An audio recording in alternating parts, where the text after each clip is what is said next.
CM Jagan తాజాగా శంకుస్థాపన చేసిన వరిసాలపూడిపై టీడీపీ జిల్లా అధ్యక్షుడు జీవీ ఆంజనేయులు విమర్శలు గుప్పించారు. ఎన్నికలు 4 నెలలే ఉండగా హడావుడిగా శంకుస్థాపన ఎందుకు చేశారంటూ ప్రశ్నించారు. వైసీపీ హయాంలో ప్రజలకు ఉపయోగపడే ఒక్క ప్రాజెక్టు కూడా నిర్మాణం జరగలేదన్నారు. తాగునీటికి సాగునీటికి ప్రజలు ఇబ్బందులు పడుతున్నారన్నారు. ఈ ఎన్నికల్లో టీడీపీ గెలుపు తథ్యమని ధీమా వ్యక్తం చేశారు. వరిసాలపూడి శంకుస్థాపనపై విమర్శలు గుప్పించిన జీవీ ఆంజనేయులు ఎన్నికలకు 4 నెలల ముందు హడావుడిగా శంకుస్థాపన చేసిన జీవీ ఆంజనేయులు వైసీపీ హయాంలో తాగునీటికి సాగునీటికి ఇబ్బందులు పడ్డారని, ఈ ఎన్నికల్లో టీడీపీ గెలుపు తథ్యమని తెలిపారు.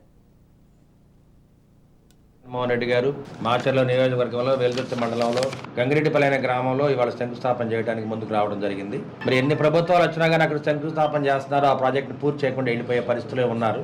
మరి చంద్రబాబు నాయుడు హయాంలో దాదాపు 340 కోట్లు నిధులు రిలీజ్ చేసి ఆ ప్రాజెక్టును పూర్తి చేయడానికి అప్పుడు చంద్రబాబు నాయుడు గారు ప్రారంభోత్సవం చేయడం జరిగింది. దాన్నే ఇవాళ జగన్మోహన్ రెడ్డి గారు ఓ పెద్ద డ్రామాగా చిత్రీకరించి వరకుపూడి సెల ప్రాజెక్టు కోసం ఆయన మాచర్ల రావటం, అక్కడ శంకుస్థాపన చేస్తానని చెప్పడం హాస్యాస్పదంగా ఉంది. ఎందుకంటే క్యాబినెట్లో ఆమోదం లేదు, నిధులు కూడా ఎక్కడ రిలీజ్ చేయలేదు.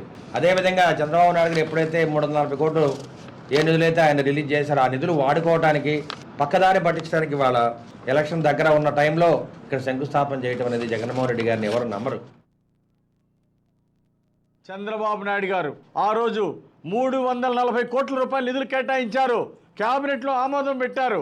కేంద్రానికి పర్యావరణ ఫారెస్ట్ పరిమితుల కోసం చంద్రబాబు గారు లెటర్ పెట్టారు.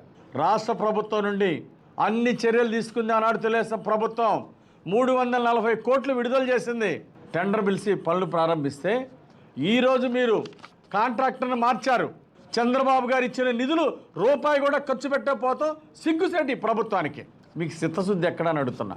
మీకు చిత్తశుద్ధి ఉంటే చంద్రబాబు గారు కేటాయించిన 340 కోట్ల రూపాయలు ఖర్చు పెట్టుంటే ఈ పాటికి వరకిసలపూడి ప్రాజెక్టు చాలా మేరకు పూర్తయి ఉండేది, రైతాంగానికి నీళ్లు వచ్చాయి. చంద్రబాబు గారు ఇచ్చిన నిధులు కూడా ఈ ప్రభుత్వం ఖర్చు పెట్టడం చేతగాని అసమర్థ ప్రభుత్వం జగన్మోహన్ రెడ్డి ప్రభుత్వం.